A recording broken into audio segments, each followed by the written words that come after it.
Waalaikumsalam warahmatullahi wabarakatuh. Hari ini di perkuliahan kita hari ini wawasan pendidikan sekolah dasar, saya akan mempresentasikan materi saya yaitu landasan pendidikan.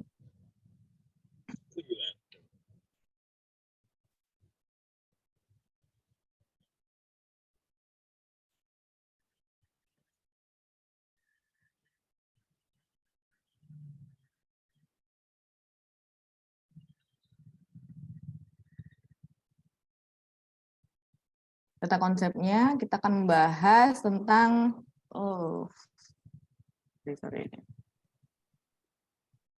kita akan membahas tentang landasan pendidikan, landasan historis, landasan filosofis, landasan psikologis, landasan sosiologis, dan kultural, dan Tut Wuri Handayani, dan landasan iptek. Masalahnya kita apa makna landasan pendidikan? Apa pengertian landasan historis? Apa pengertian landasan filosofis? Apa pengertian landasan psikologis? Pengertian landasan sosiologis, pengertian landasan kultural, dan Tut Wuri Handayani, dan apa pengertian landasan iptek. Tujuannya adalah untuk mengetahui makna landasan pendidikan, mengetahui pengertian landasan historis, pengertian landasan filosofis, pengertian landasan psikologis, pengertian landasan sosiologis, dan pengertian landasan kultural, dan Tut Wuri Handayani, dan yang terakhir adalah pengertian iptek. Makna landasan pendidikan. Landasan pendidikan mengacu pada prinsip-prinsip, teori-teori, dan nilai-nilai dasar yang menjadi dasar atau landasan dari sistem pendidikan suatu negara atau wilayah. Landasan pendidikan ini biasanya mencakup hal-hal seperti tujuan pendidikan, metodologi pengajaran, kurikulum, evaluasi pendidikan, dan peran guru dan siswa dalam proses pembelajaran. Nah, secara umum, makna landasan pendidikan pondasi atau dasar yang memandu seluruh sistem pendidikan suatu negara atau wilayah, termasuk arah tujuan pendidikan, strategi pengajaran dan pembelajaran, serta nilai-nilai dan norma-norma yang dijunjung tinggi dalam pendidikan. Landasan pendidikan yang kuat dan tepat dapat membantu menghasilkan sistem pendidikan yang efektif dan berkualitas, sehingga mampu mencetak sumber daya manusia yang berkualitas dan kompetitif di masa depan. Landasan historis. Sejarah pendidikan merupakan gambaran yang sistematis, irasional dari segala sesuatu yang berkaitan dengan pendidikan pada waktu yang telah lampau hingga kini. Ada beberapa zaman yang memiliki pengaruh pada dunia pendidikan, yaitu zaman purba, itu maritim dan gotong royong. Zaman kerajaan Hindu-Buddha, pendidikan dilaksanakan dalam rangka penyebaran dan pembinaan kehidupan beragama Hindu-Buddha. Zaman kerajaan Islam, pendidikan zaman ini disebut pendidikan Islam tradisional. Kemudian zaman pengaruh Portugis, ini mempunyai organisasi pendidikan yang seragam, sama dimanapun dan bebas. Zaman kolonial Belanda, pendidikan melalui politik etis edukasi, transmigrasi, dan irigasi, namun bersifat dualisme. Zaman imperialisme Jepang, ini menghapus dualisme pendidikan dari Belanda dan menggantikannya dengan pendidikan yang sama. Kemudian kemerdekaan awal, ini tujuan pendidikannya belum dirumuskan dalam undang-undang dan masih banyak pelajar yang tidak bersekolah. Orde Lama, ini munculnya sistem pendidikan rendah, pendidikan menengah, dan pendidikan tinggi. Orde Baru menetapkan pendidikan agama menjadi mata pelajaran dari sekolah dasar sampai perguruan tinggi, dan reformasi. Ini adanya UU pendidikan dan mengubah sistem pendidikan dari sentralisasi ke desentralisasi. Landasan filosofis. Filsafat dimaknai sebagai suatu pengetahuan untuk mengetahui hakikat segala sesuatu untuk mencapai kebenaran atau keahlian. Aliran filsafat yang kita kenal sampai saat ini adalah esensialisme, yaitu madhab pendidikan yang mengutamakan pelajaran teoritik, ini liberal atau bahan ajar esensial. Terus perennialisme, yaitu aliran pendidikan yang mengutamakan bahan ajaran yang konstan atau perennial, yakni kebenaran, keindahan, cinta kepada kebaikan universal. Pragmatisme dan progresisme, Ini adalah aliran filsafat yang memandang segala sesuatu dari nilai kegunaan praktis di bidang pendidikan. Aliran ini melahirkan progresivisme yang menentang pendidikan tradisional. Kemudian rekonstruksi. Ini madhab filsafat pendidikan yang menempatkan sekolah atau lembaga pendidikan sebagai pelopor perubahan masyarakat. Kemudian Pancasila sebagai landasan filosofis sistem pendidikan nasional saat ini ada pasal 2 UU Republik Indonesia nomor 2 tahun 89 ini menetapkan bahwa pendidikan nasional ini berdasarkan Pancasila dan UUD 45 ini, sedangkan ketetapan MPR RI nomor 2 MPR/1978 tentang P4 menegaskan pula bahwa Pancasila adalah jiwa seluruh rakyat Indonesia, kepribadian bangsa Indonesia, pandangan hidup bangsa Indonesia, dan dasar negara Indonesia. Kemudian landasan psikologis.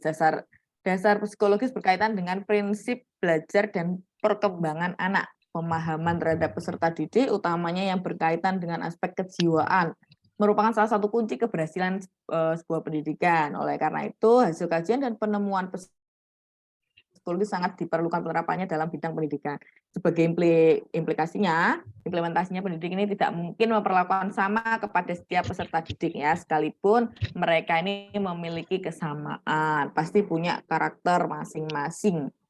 Kemudian landasan sosiologis.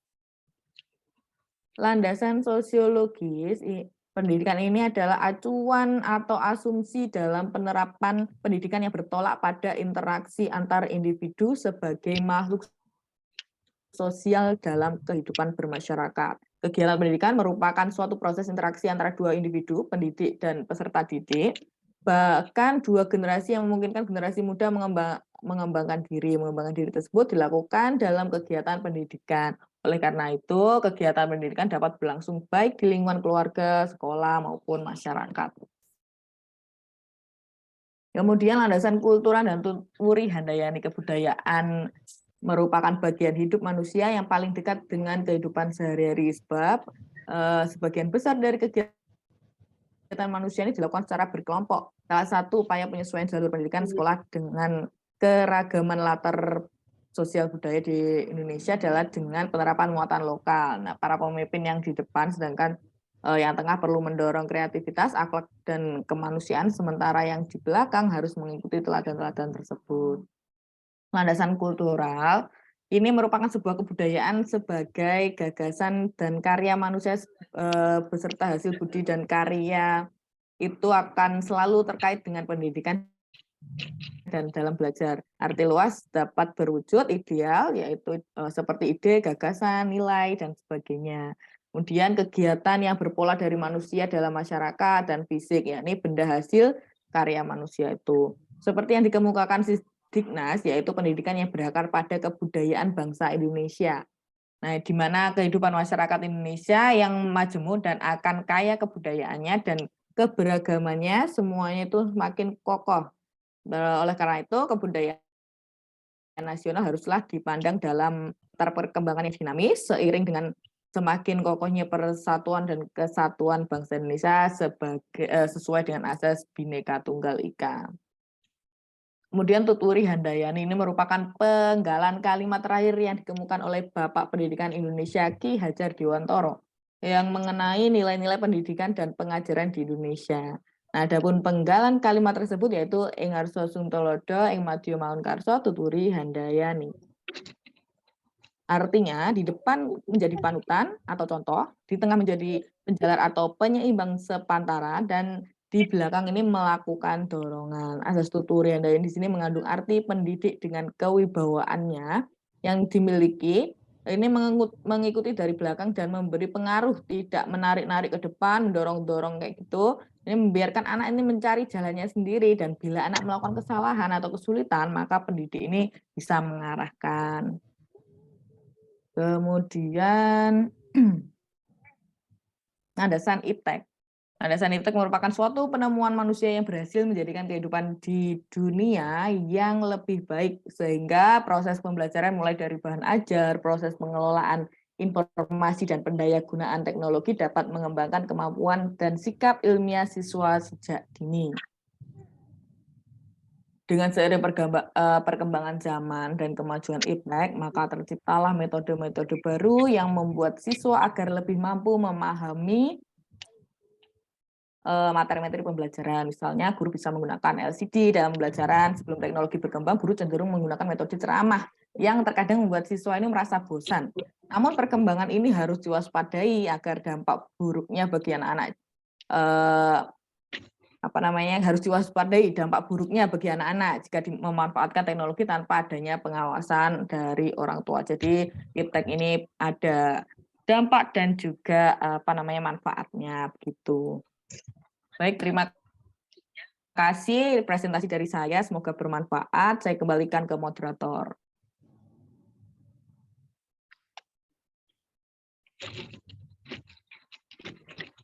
Ya, terima kasih Bu Rizka.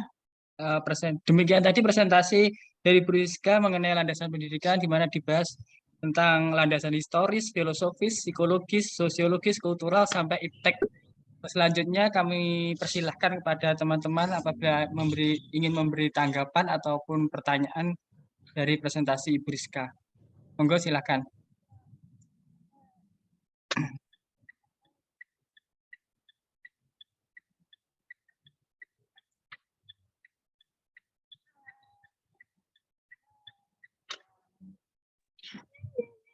Oke, silakan Bu Rosa. Ya, terima kasih Pak Hadi. Pangapunten Bu Rizka mau tanya nggih. Menurut Bu Rizka, mengapa pendidikan membutuhkan landasan dalam perkembangannya nggih? Terima kasih. Mengapa pendidikan membutuhkan landasan dalam perkembangannya? Ya. Nggih, Bun. Ya, ini landasan ini sangat penting ya, karena landasan pendidikan ini merupakan dasar yang mendasari seluruh kegiatan dalam bidang pendidikan. Jadi landasan ini berfungsi sebagai pedoman bagi para pendidik dalam merancang strategi pembelajarannya. Terus kemudian merumuskan tujuan pembelajaran, mengevaluasi hasil belajarnya, dan mengembangkan kurikulum juga. Nah, ini dengan memiliki landasan pendidikan yang kuat dan relevan dengan tuntutan zaman yang sekarang ini, pendidikan dapat menjadi lebih efektif dalam mempersiapkan siswa. Ini untuk menghadapi tantangan di masa depan dan mencapai tujuan bersama. Jadi landasan ini sangat penting. Jadi landasan itu adalah dasar bagi pendidik untuk pendidikan secara global, gitu Ibu. Kemudian mungkin ada tambahan atau sanggahan. Terima kasih Bu Rizka sebelumnya. Mungkin ada yang menambahkan dari teman-teman?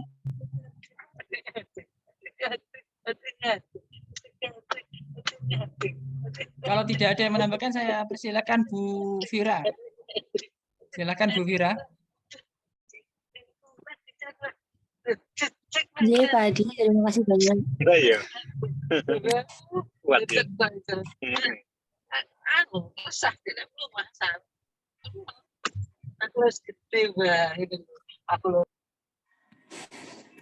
Baik. Bu Rizka, ada yang mau saya tanyakan terkait landasan pendidikan. Nah, kita sebagai pendidik itu mungkin secara teoritis sama seperti apa yang sudah disampaikan Bu Rizka. Nah, namun saya sendiri sebagai pendidik, kalau misalnya menerapkan itu secara teoritis itu gimana ya? Kalau misalnya penerapan mungkin memang sudah kita terapkan, namun secara teoritis itu ya apa ya namanya ya? Gimana ya? Apa yang gini, Beriska seperti ini. Kita itu sebagai pendidik itu mungkin memang mengerti, walaupun tidak secara teoritis landasan pendidikan itu seperti apa. Namun secara teoritis kan sudah dijelaskan Bu Rizka yang tadi itu. Nah, kita sebagai guru itu bagaimana sih mengenalkan landasan pendidikan secara teoritis supaya memang secara konsep maupun implementasi kepada pendidikan itu Benar. Jadi, tidak seperti maksudnya, hanya mengikuti, oh jadi seperti guru itu secara umumnya seperti ini, ya sudah kita mengajarkan, kita, memberikan tugas, memberikan ilmu dan sebagainya. Nah, itu kan yang terjadi pada saat ini. Khususnya di lingkungan mungkin, di lingkungan saya pendidik di lingkungan saya itu seperti itu. Namun kalau misalnya kita membahas landasan pendidikan, nah itu guru sudah bingung. Dan banyak yang tidak tahu bahkan landasan pendidikan yang harusnya kita jalani seperti apa ya. Nah, jadi apa landasan yang harus dimiliki guru dan harus yang dimengerti walaupun secara teoritis maupun secara implementasinya seperti itu. Terima kasih. Baik, terima kasih. Mungkin langsung saja Pak Hadi ya. Ya, langsung saja. Monggo, Mbak. Baik, yang jelas kita itu memang harus memiliki semua landasan yang ada di apa namanya di teoritisnya ini ya, landasan pendidikan ini kita harus punya semuanya sebenarnya. Tapi untuk apa namanya di lapangan gitu kan, itu kita harus pertama kali itu kita punya landasan psikologi anak, ya, landasan psikologis. Jadi kita harus mengetahui karakter peserta didik. Jadi kita sebelum berangkat apa namanya mengajar itu kita harus tahu. Kita harus apa namanya memantau anak itu karakternya seperti apa. Apa namanya karakter peserta didik itu seperti apa. Sehingga kita ini dapat menentukan langkah dan strategi pembelajaran yang baik digunakan di dalam kelas gitu. Kemudian landasan apa namanya filosofis. Yang jelas pemahaman filosofis tentang kurikulum yang ada di sekolah kita itu seperti apa. Jadi kita apa namanya selain filosofis ya itu nanti kita ke landasan sosial. Landasan sosial ini keterampilan interpersonal kita sebagai guru, sebagai pendidik yang mengharuskan kita itu dapat berkomunikasi dengan baik dengan siswa, orang tua, dan antar guru ini supaya dapat membangun hubungan yang baik dengan semua pihak dan dapat memperlancar proses kegiatan belajar mengajar kita. Tuh yang menurut saya penting ya. Kemudian kalau di era sekarang ini landasan ITEK juga harus kita kuasai ya. Ini harus kita kuasai mengikuti perkembangan zaman. Kalau dulu kita itu mengajar menggunakan ceramah, terus kemudian hanya papan tulis.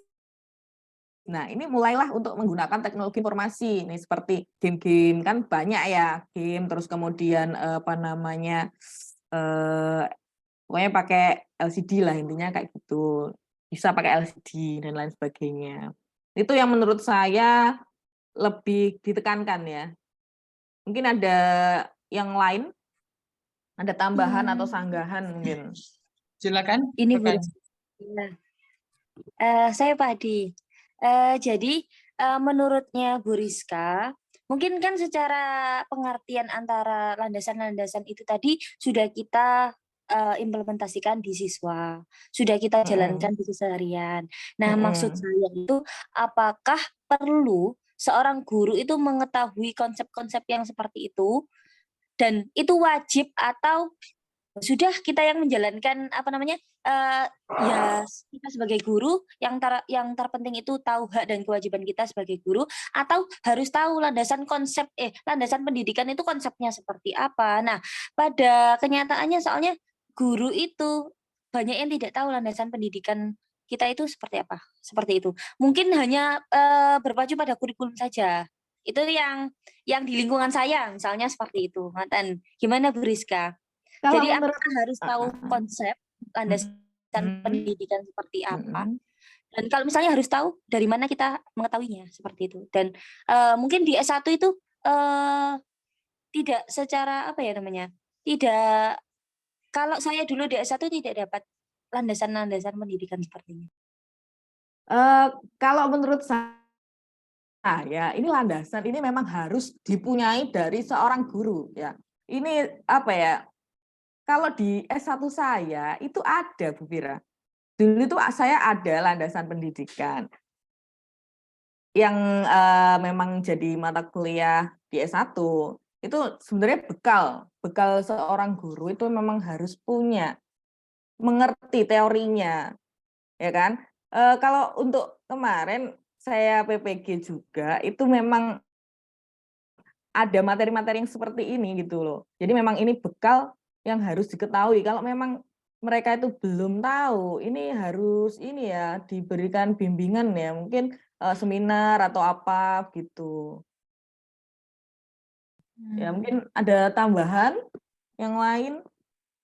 Kayaknya Bu Fira ini belum puas ini. Ada yang mau menambahkan dari pernyataan jawaban Bu Rizka? Silahkan. Jadi intinya apakah guru ini perlu mengetahui konsep-konsepnya saja Konsepnya. atau Iya. cukup Atau hanya melaksanakan tapi tidak tahu kalau konsepnya itu ternyata ada seperti itu. ya seperti Pernyataan itu. dari Bu Iya. Fira ini seperti Gimana? itu. Harusnya dua-duanya ini konsepnya ya tahu, terus pelaksanaannya juga dilaksanakan seperti itu. Itu kalau menurut saya ini Bu Fira. Iya, nggih. Kalau Terima teman-teman kasih yang banyak, lain, Bu Rizka. oke. Iya. Mungkin Kalau Bu Sri misalnya menambahkan, kalau saya angkat tangan. sendiri ada. Oh, Oke, ada. Siapa tadi?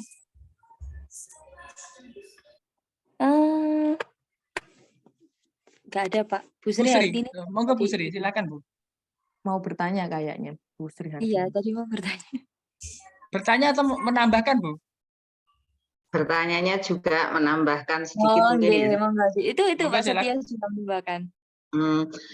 Mungkin saya paham apa yang ditanyakan oleh Mbak Fira tadi ya, antara teori dan praktek kan gitu intinya, gitu ya Mbak Fira ya. Kenyataannya memang teori itu kadang Iya, dengan prakteknya beda, apalagi di lingkungan yang berbeda di antara ibu-ibu atau bapak-bapak harus menyesuaikan antara landasan-landasan ini harus dimiliki, tapi pelaksananya bagaimana kan gitu ya. Seharusnya memang harus bisa dan tahu dan bisa, harusnya kan seperti itu, disesuaikan dengan sikonnya. Nah, yang tak kalah pentingnya menurut saya dari beberapa landasan itu adalah ini ya, landasan psikologi yang harus dimiliki oleh guru sekarang. Jujur saja ya, meskipun saya itu bukan orde lama, bukan orde lama juga sih, banyak dikeluhkan oleh bapak ibu guru yang dulu ya, yang kemarin-kemarin itu, bapak dan ibu guru sekarang itu IT-nya luar biasa. Tetapi nyun pangapunten ya, untuk hal-hal tertentu, misalnya tata krama, cara mengajar, itu beda sekali dengan bapak ibu guru yang dulu. Bahkan saya pun juga kena waktu itu, ya kan? Nah, mungkin ini karena juga ini ya situasi dan kondisi yang sudah sangat berbeda atau zamannya yang berbeda, tetapi tidak menutup kemungkinan untuk bapak ibu guru yang sekarang itu sudah pandai-pandai sekali, tetapi untuk tentang ini ya hal-hal yang tidak dimiliki oleh guru-guru zaman dahulu itulah yang mungkin harus diterapkan atau ditambahin juga. Contohnya juga ini, sekarang tidak perlu jauh-jauh, itu akan tertuju kepada anak didik kita juga. Banyak juga seperti itu. Kemarin tuh ketika kita itu bersama-sama dengan ini ya, Ibu Ketua di kabupaten itu, sekarang anak itu unggah-ungguhnya juga nggak ada kan itu. Nah, itu juga salah satunya dari kita juga kena juga ya. Kadang memang beda dengan yang dulu. Nah, itu hanya masukan saya aja, tapi tidak menutup kemungkinan yang sekarang itu tidak baik, enggak. Nah, itulah perbedaannya antara zaman dulu dengan zaman sekarang kan gitu. Mungkin karena juga ini ya, dulu ada pelajaran P4 itu sangat mengena sekali, bahkan saya juga hafal itu ya, butir-butir Pancasila, Palu Maju Limo itu apa sekali. Selain hafal, penerapannya juga beda. Nah, sekarang pun diterapkan ke anak didik kita memang juga sulit sekali kan gitu Ibu-ibu ya. Nah, maka dari itu memang ketulusan dari kita untuk sedikit menanamkan pada diri kita sendiri dulu kan gitu. Maaf ini masukan dari saya, mungkin tidak ada di dalam sini juga, tapi juga bisa masuk ke dalam landasan psikologi. Mungkin itu tambahan dari saya, Bapak Ibu, nyun pangapunten kalau kurang berkenan. Terima kasih, Mbak Rizka. Terima kasih Bu Sri Ye, Hartini. sami-sami Eh, tuh. Selanjutnya Mas Setia, monggo.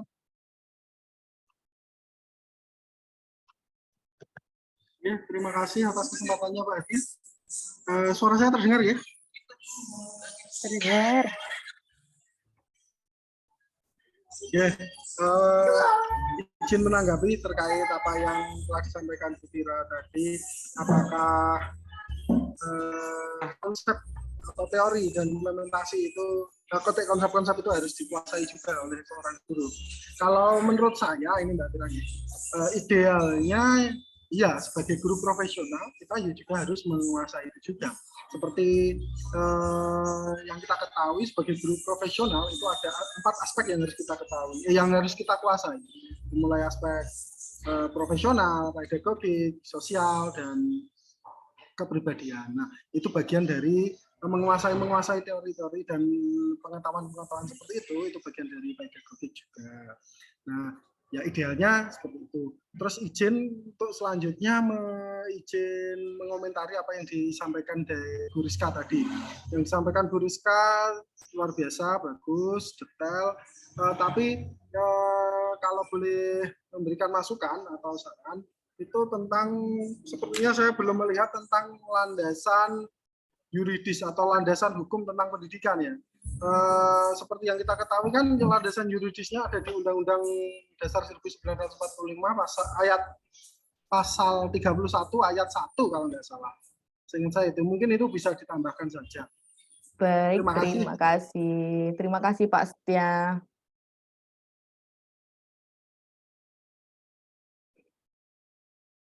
Ada yang lain? Monggo silakan. Bapak Ibu ada yang mau menambahkan atau memberi tanggapan atau pertanyaan? Oke, Bu, monggo silakan Bu Tiwi. Oke, terima kasih. Pangapunten off cam ya. Ada sesuatu hal nih. Oke, menambahkan dari pendapatnya tadi Bu Sri Hartini memang sangat benar. Saya sangat membenarkan meskipun saya di kelahiran di era 80-an itu untuk karakter nyun sewu mungkin yang kelahiran 90-an, 2000-an itu sangatlah kurang. Karena di SD saya itu guru-guru kelahiran 90-an, mungkin seumuran Mas Fajar lah itu. Untuk karakternya ini bukan ke Mas Fajar, ini seumuran gitu maksud saya. Itu untuk karakter ke orang tua, ke yang lebih tua itu sangatlah kurang. Terus untuk gini, mengajar di kelas pun hampir sama, ya pripun to the point gitu saja. Nggak ada misalkan ada cara-cara seperti apa, langsung to the point gitu saja. Terus untuk jadi penanaman karakter ke anak itu juga sangat kurang. Jadi kadang gini, kok ya benar ini era globalisasi, era digital, tetapi kenapa kok perasaan saya itu untuk karakter itu kok kurang gitu nyun sewu. Pernah ini contoh ya, ada jam kosong itu kan ada beberapa 2 guru itu enggak masuk, itu tidak mau mengisi alasan itu bukan jamnya, seperti itu kan ego kan akhirnya. Mungkin nyun sewu kalau orang lama, saya itu pernah dulu di SD sebelumnya, saya pas jadi guru itu sebelumnya ada pas kebetulan ada beberapa guru yang kosong, itu saya bisa ngeropel kok 2-3 kelas itu bisa saya handle. Tetapi mengapa pas saya itu di sekolah baru, nyun sewu jadi kepala sekolah lah intinya, kok guru saya itu enggak bisa menghandle 1 kelas ada jam kosong itu enggak mau mengisi ya, mau enggak mau daripada nanti anak itu rame tidak terkondisikan, akhirnya saya masuk kelas seperti itu. Tapi nyun sewu, kadang kita itu masuk di kelas mereka yang enggak sungkan, nyun sewu seperti itu. Ya mungkin nanti pembelajaran untuk Mas Setia, Mas Hadi, Mas Fajar, manajerial yang baru, generasi muda, generasi 90-an bukan 2000-an itu yang biasanya jenengan tanggung jawabnya ke diri sendiri, penjenengan punya anak buah, punya guru, nanti tanggung jawabnya lebih besar. Karena karakter guru-guru yang era 90-an itu luar biasa. Seperti itu. Oke. Terima kasih, mungkin pangapunten mungkin agak melenceng dari materi atau apa, tapi ini pengalaman, mungkin sekedar sharing saja dari pengalaman saya, dan mungkin buat ini sama. Terima kasih. Ya, terima kasih Bu Tiwi. Mungkin ada yang lain? Tapi saya yakin kok guru-guru yang ada di grup itu sangat luar biasa. Tidak ada yang seperti di tempat saya ya Bu Tiwi ya. Amin. Amin.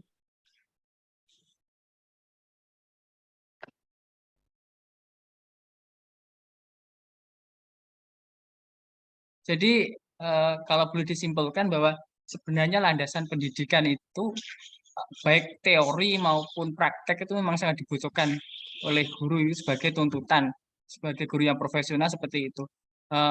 Kemudian mungkin ada masukan lagi dari teman-teman untuk agar hari ini diskusinya itu bisa hidup, menambahkan lagi atau memberikan permasalahan yang kemudian dari temannya lain bisa menanggapi permasalahan tersebut biar bisa saling berbagi ide atau berbagi pengalaman seperti itu. Silakan.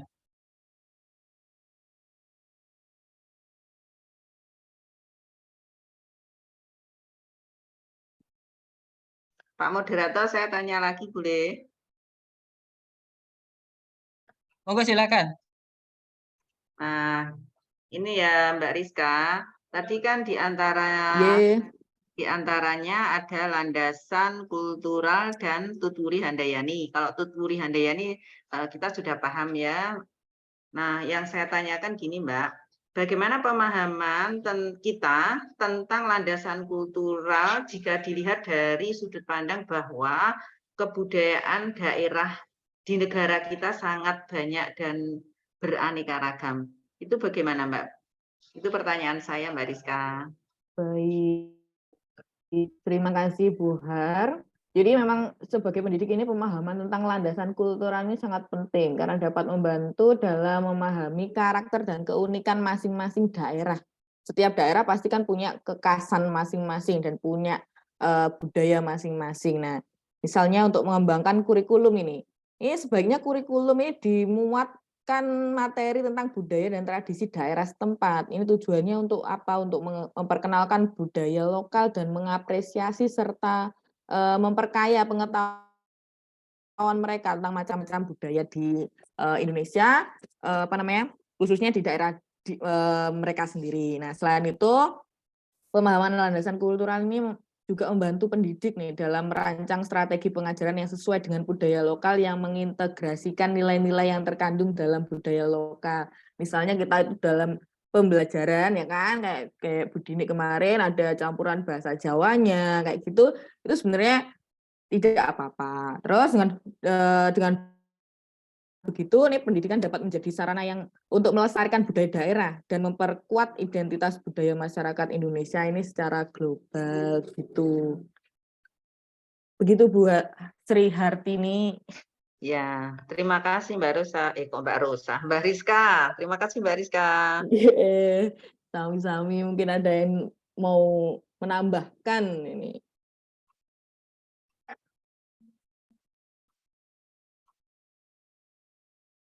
Silakan.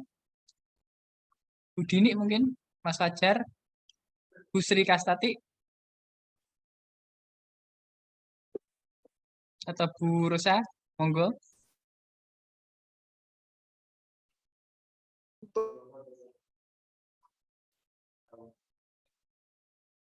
Pak Setia ini. Mas Setia, monggo Mas Setia. Silakan.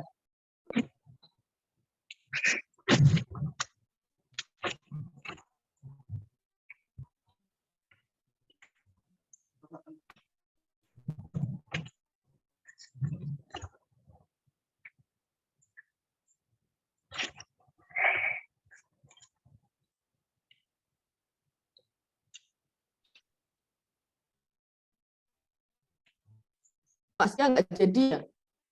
Sinyalnya hilang mungkin, terputus ketika tanya. Oh iya, ini udah muncul.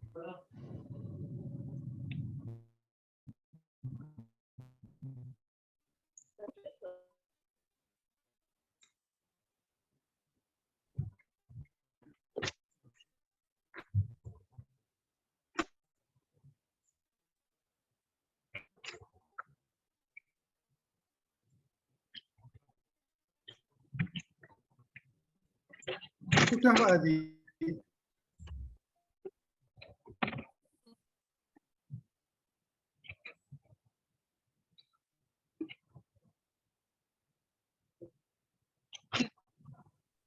Silakan Mas Tia, tadi Presiden.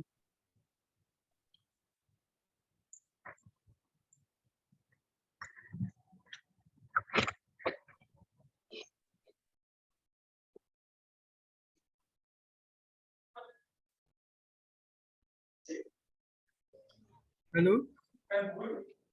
Oke, bisa Mas, silakan. Oke. Terima kasih. Izin bertanya lagi. Kalau tadi mengomentari ya, kalau ini sekarang bertanya. Berhubung tidak ada yang bertanya. Itu terkait apa yang disampaikan Bu Rizka tadi, terkait landasan kulturalnya, yaitu tentang Tuturi Handayani. Maka lebih lengkapnya slogan dari Ki Hajar Dewantara yang mengatakan ingin harus tulodo, ing madya mangun karso dan Tuturi Handayani. Dengan perkembangan zaman pada saat ini, apakah landasan kultural seperti itu tadi masih relevan untuk pendidikan saat ini? Mungkin itu saja pertanyaannya.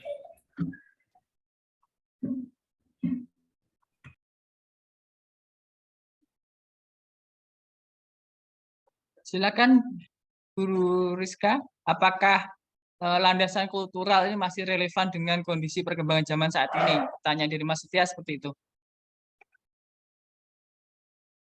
Baik, terima kasih.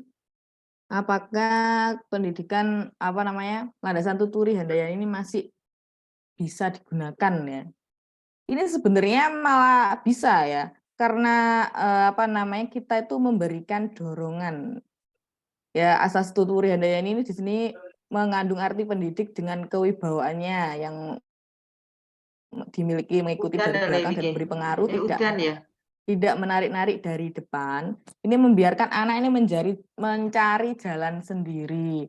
Kalau apalagi di kurikulum Merdeka ya, ini malah sepertinya cocok sekali ini ya. Karena mereka tuh mencari bahan untuk belajarnya sendiri, mungkin tidak ada batasan, kan? Terus kemudian bila anak melakukan kesalahan atau kesulitan, ini kita menjadikan menjadi tentornya, menjadi yang mengarahkan si anak jika melakukan kesalahan misalnya miskonsepsi kayak gitu, kita mengarahkannya gitu. Mungkin malah lebih bisa dipraktekkan di kurikulum yang sekarang gitu. Mungkin kalau menurut saya seperti itu. Mungkin ada yang mau menyangga, menambahkan, silakan.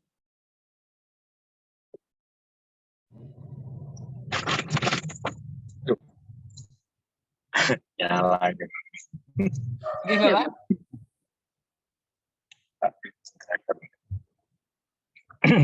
Halo, menambahkan sedikit ya terkait landasan kultur budaya itu selalu dipakai, bahwa dalam kurikulum K13 pun yang relatif agak lama kita pakai, maka sebelum pembelajaran formal itu dilakukan, sebaiknya guru atau pendidik itu mengenalkan budaya lingkungan setempat, di mana setiap daerah berbeda. Misalnya ingin menjelaskan konsep tentang sudut, misalnya gitu ya. Terus daerahnya kebetulan ngajar di Jombang. Nah, Jombang itu ternyata kental dengan santrinya gitu ya, tentang sholat, agama Islam. Nah, di situ bisa dipraktekkan kultur tentang sholat. Sholat itu mulai ada ruku, sujud, itu membentuk sudut-sudut siku-siku, ada sudut lancip, kemudian ada yang tegak lurus. Nah, itu bisa dikenalkan sehingga makna sudut itu melalui kultur sholat, ibadah gitu ya, yang dekat dengan daerah tersebut, itu bisa sebagai sarana pembelajaran. Nah, itu sifatnya adalah informal. Jadi untuk mengawali sebuah pembelajaran konsep matematika yang formal, sekolah formal itu menjelaskan misalkan konsep tentang sudut. Sudut adalah, ini kalau ngomong formal ya, adalah perpotongan dua buah sinar pada pangkalnya. Nah, kalau mengacu pada konstruksi abstrak tentang sudut, ini anak tidak bisa masuk. Tetapi kalau bisa memberikan contoh-contoh tentang budaya gitu ya. Sholat itu bisa ruko itu ini yang disebut sudut itu seperti ini. Mungkin sudut tidak kenal tapi ngertinya pojok, bahasa pojok itu tidak apa-apa kita pakai. Itu jadi satu sisi kultur itu tetap dipakai sebagai pengantar dalam pembelajaran. Nanti daerah lain, misalkan damar kurung, misalkan etnomatematika damar kurung, ingin mengenalkan bangun-bangun datar, bangun ruang, itu biasanya di Gresik ada sejarah ceritanya itu ya. Ada nanti damar kurung itu bentuknya seperti kubus gitu ya, kubus. Unsur-unsur kubus itu ada apa saja di situ, ada sisi persegi, persegi panjang, diagonal, macam-macam. Lah itu dikenalkan karena mereka sudah kenal namanya damar kurung. Anak-anak di wilayah Gresik itu kenal. Nah, bagaimana bagi guru pendatang misalnya, guru yang tidak ngerti historis sejarah di Gresik ya, memang harus belajar apa yang ada di daerah Gresik. Kemudian di Surabaya ada makanan, nah gitu ya, ada makanan lapis. Nah, itu boleh sebagai sarana untuk pembelajaran pecahan. Nah, misalnya seperti itu. Kenapa kok pakai lapis? Nah, kue lapis itu kan kue yang berlapis-lapis. Nah, pada prinsipnya pembelajaran tentang pecahan itu kan sesuatu yang dibagi sama. Padahal lapis itu sudah diciptakan sekian lapis-lapis yang sama dengan warna yang berbeda. Nah, itu sebagai contoh, sebagai media. Nah, maksud saya seperti itu. Jadi intinya budaya, kultur itu tetap dipakai sebagai sarana pembelajaran, khususnya di awal pembelajaran. Jadi sebelum masuk formal, informal di bawah. Itu ya. Terus Mojokerto ada terkenal candi, misalnya candi. Ya enggak apa-apa, berarti anak-anak di sekitar itu pasti tahu namanya candi. Nah, etnomatematikanya apa? Nah, ya candi, di dalam candi itu ada jendelanya persegi panjang, ada jajar genjang, banyak hal. Ada limas kalau itu ngomong bangun ruang dan seterusnya. Nah, gitu ya. Jadi terkait pertanyaan tadi bahwa kultur budaya berbeda-beda karena berasal dari tempat yang berbeda. Nah, dari situ justru dikembangkan melalui kultur daerah itu sesuai dengan konsep yang dibangun. Itu kalau kita ngomong misalnya matematika, maka di situ ada etnomatematika. Bagaimana kalau mengajarkan IPS, IPA ya nanti ada etno IPA, etno IPS. Apa kultur yang ditarik kaitannya dengan konsep yang dibangun. Begitu ya. Kemudian landasan tadi perlu landasan secara teoritis dan sebagai yang kedua adalah praktek atau implementasi. Memang betul. Jadi semua ini berdasarkan kajian teori itu pasti gitu ya. Teori mengembangkan sebuah kurikulum macam-macam ini kan juga berdasarkan teori, kajian teori belajar, teori tentang psikologi anak belajar, macam-macam itu berdasarkan teori itu memang ya.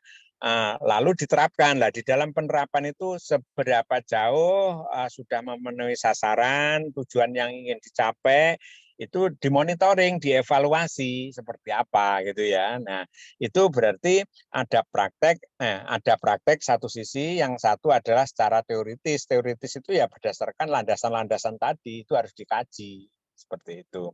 Sehingga diharapkan tujuan dari semua kurikulum atau tentang apa saja terkait tentang perancangan, maka itu bisa diterapkan apakah sudah sesuai dengan tujuan atau tidak. Jadi intinya ada teoritis, yang satu adalah implementasi dari itu seperti apa, bagaimana tingkat ketercapaian dan seterusnya. Itu perlu diukur, dievaluasi gitu ya. Kalau bagus tetap dijalankan, tapi kekurangannya apa itu memang harus diperbaiki. Gitu ya. Contohnya kurikulum K13 itu ada tematik. Tematik itu tahun 2017 ada revisi. Nah, ini sudah saya sampaikan. ada revisi lagi tahun 2008 untuk perbaikan. Ternyata matematika itu perannya itu kalau ditematikan itu terlalu dangkal, jadi kulit-kulitnya saja. Maka perlu ada perbaikan sehingga kelas tinggi itu akhirnya matematika itu dipisah sendiri, ya, dipisah sendiri. Nah itulah karena berdasarkan teori itu tematik terintegratif itu bagus. Jadi ada beberapa bidang ilmu yang berbeda dikolaborasi. Nah gitu ya. Ternyata setelah diuji cobakan, diterapkan, ternyata kurang bisa mencapai sasaran, khususnya misalnya muatan matematika. Maka untuk keperluan pendalaman dan seterusnya akhirnya berdiri sendiri agar kajian itu lebih mendalam. Nah, itulah perlunya monitoring dan evaluasi itu perlu dikaji seperti itu. Gitu ya. Itu tambahan dari saya, monggo. Mungkin bisa dilanjut atau pertanyaan lain, monggo. Iya, Bapak. Monggo, teman-teman silakan. Ada pertanyaan lain terkait dengan landasan pendidikan tadi?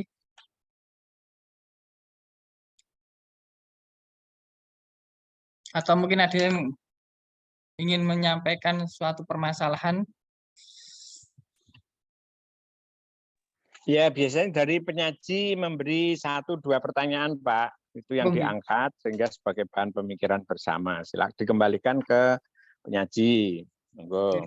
Monggo Bu Rizka silakan menyampaikan siap. permasalahan kepada teman-teman. Menyambung dari pernyataan dari Bu Tiwi tadi ya, permasalahan yang tidak mau menggantikan jamnya guru lain yang tidak masuk, yang berhalangan hadir. Ini saya punya masalah tentang penguasaan materi yang dikuasai oleh guru tersebut. Guru, ya pokoknya guru lah intinya. Dia itu tidak menguasai dan tidak, misalnya dia itu bidangnya guru kelas lah, intinya guru kelas di kelas bawah. Nah, pada saat itu yang tidak masuk adalah guru kelas atas misalnya. Nah, kebetulan pelajaran pada saat itu matematika dan dia itu kurang menguasai materinya gitu. Nah, itu bagaimana makanya dia tidak mau gitu. Mungkin alasannya seperti itu, saya nggak mau karena matematika saya nggak bisa gitu. Nah itu bagaimana nggih Bapak Ibu?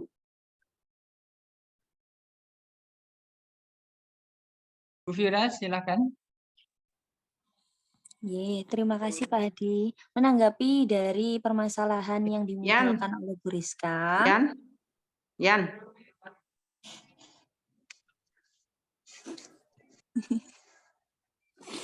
Menanggapi dari permasalahan yang dimunculkan Bu Rizka. Saya itu sebenarnya guru di kelas atas. Namun, jadi ini yang saya alami sendiri. Namun pada penempatan di sekolah baru pas waktu saya mengajar di SD Al-Mizan, Surabaya, karena melihat saya katanya ceria dan cocok untuk anak-anak, saya ditaruh di kelas bawah. Nah, ketika misalnya ada guru yang tidak masuk, saya juga harus menggantikan di kelas atas. Nah, sebenarnya kalau menurut saya, kita sebagai guru SD juga harus bukan karena, oh itu bukan bagiannya, itu bukan, oh itu kebetulan tidak bisa. Sebenarnya kalau misalnya kita sudah menempuh SD, SMP, SMA, perkuliahan S1, apalagi kita memilih PGSD, lalu misalnya kalaulah misalnya belum S2, S1. Nah, pastinya kita itu harus mampu untuk menguasai materi-materi yang ada di kelas 1 sampai 6. Itu mungkin standar ideal kita menjadi guru SD, seperti itu. Jadi, bukan karena kita itu di kelas bawah, terus lalu melupakan pembelajaran di kelas atas.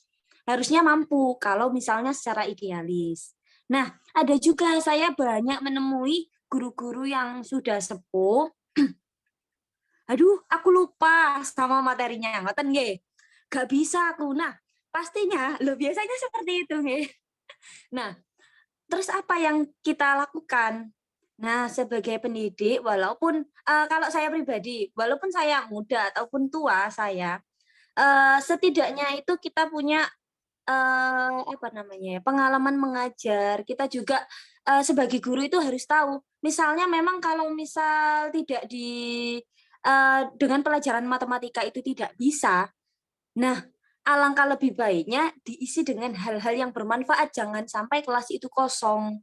Seperti itu menurut saya. Kalau misalnya memang guru itu tidak bisa, saya memposisikan diri saya sendiri. Kalau misalnya saya tidak bisa, misal.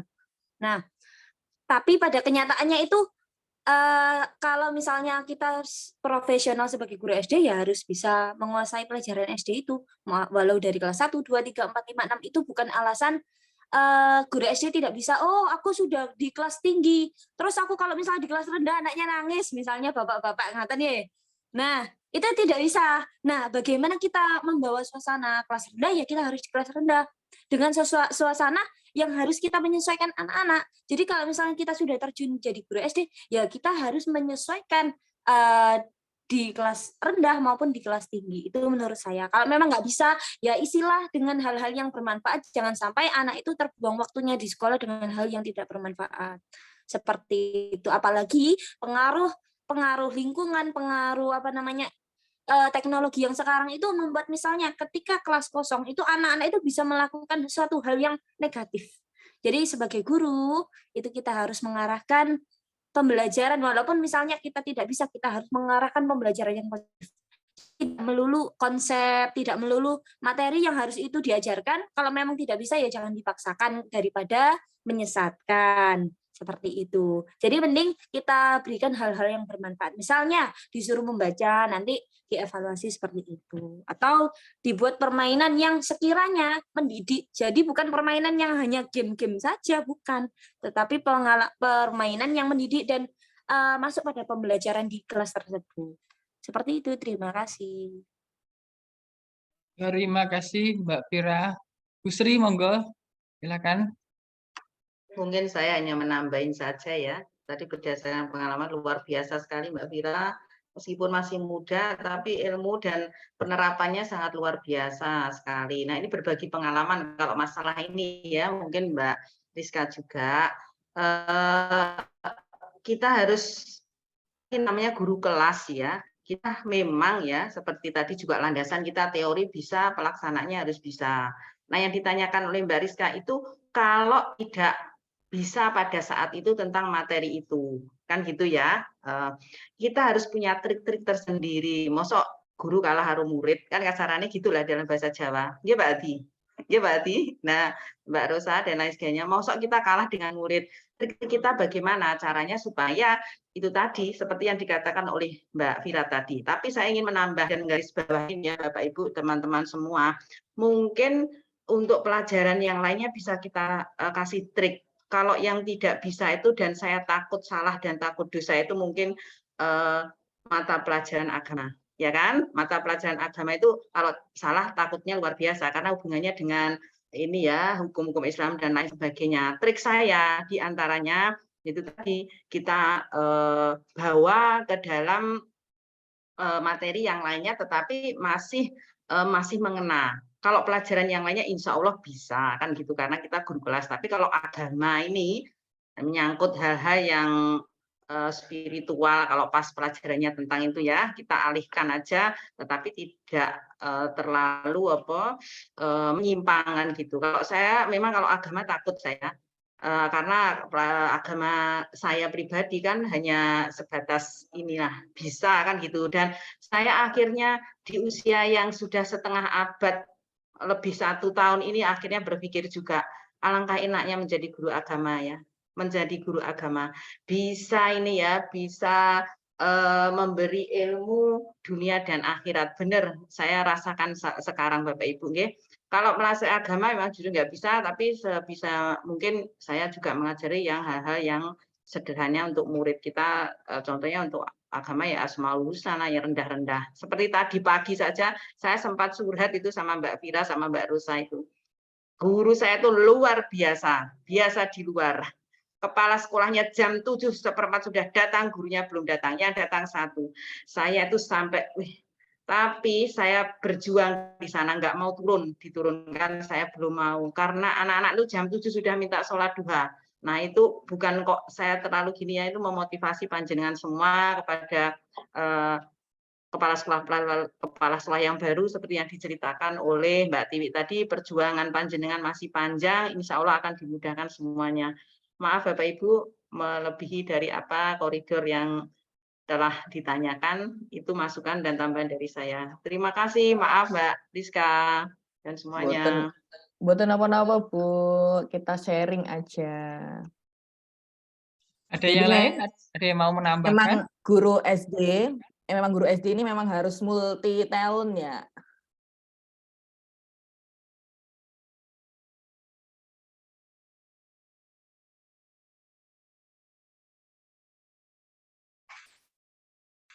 Monggo, Mbak Rizka Nggih. dilanjutkan.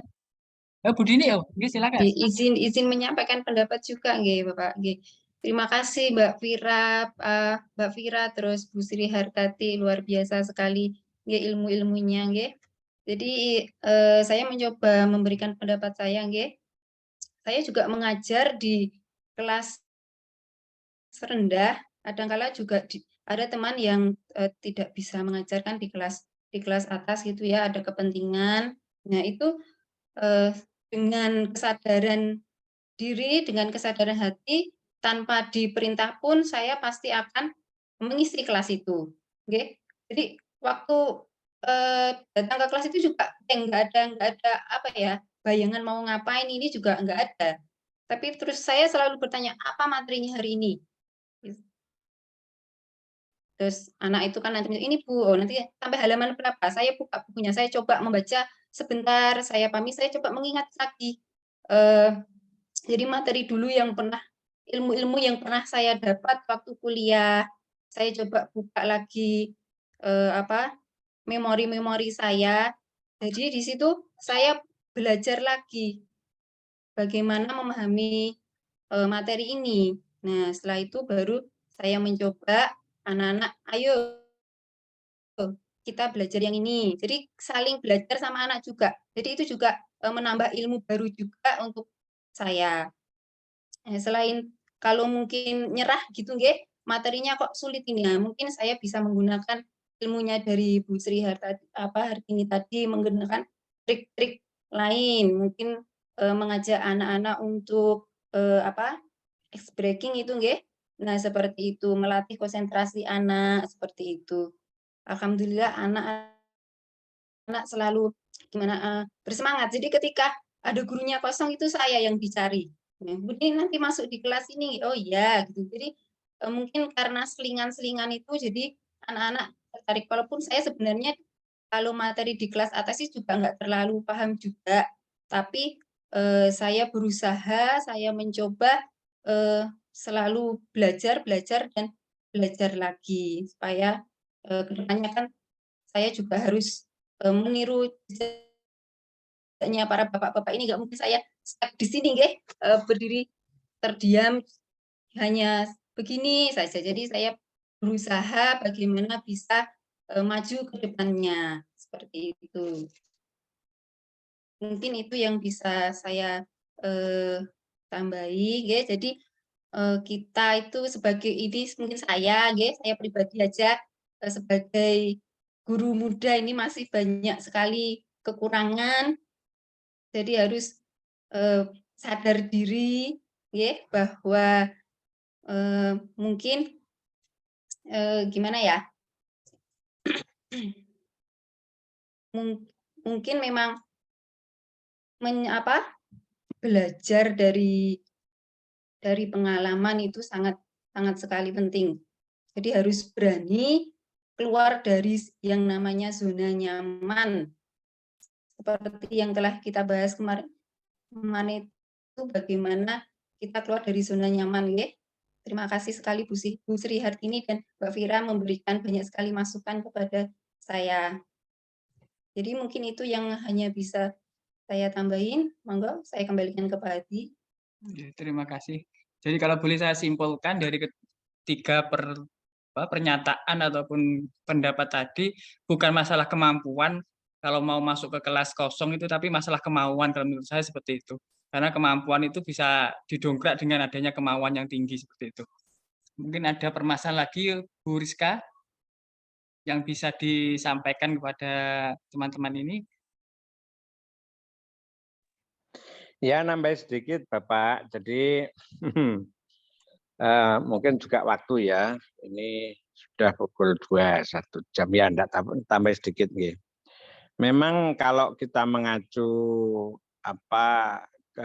guru profesional kembali gitu ya. Jadi idealnya guru yang profesional itu kan harus menguasai 4 kompetensi. Salah satunya tentang kemampuan menguasai tentang materi. Itu wajib. Jadi katakan harus menguasai TIPEK lah, teknologi, pedagogical, content, knowledge gitu ya.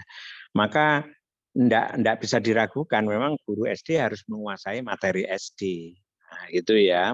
Apakah itu nanti guru itu kelas awal atau kelas tinggi itu lain persoalan gitu ya. Tapi karena guru kita itu ada yang sudah guru profesional, ada yang masih magang, ada bermacam-macam gitu ya, bermacam-macam status. Jadi ada yang sudah melaksanakan PPG kan gitu, ada yang belum lulus sertifikasi.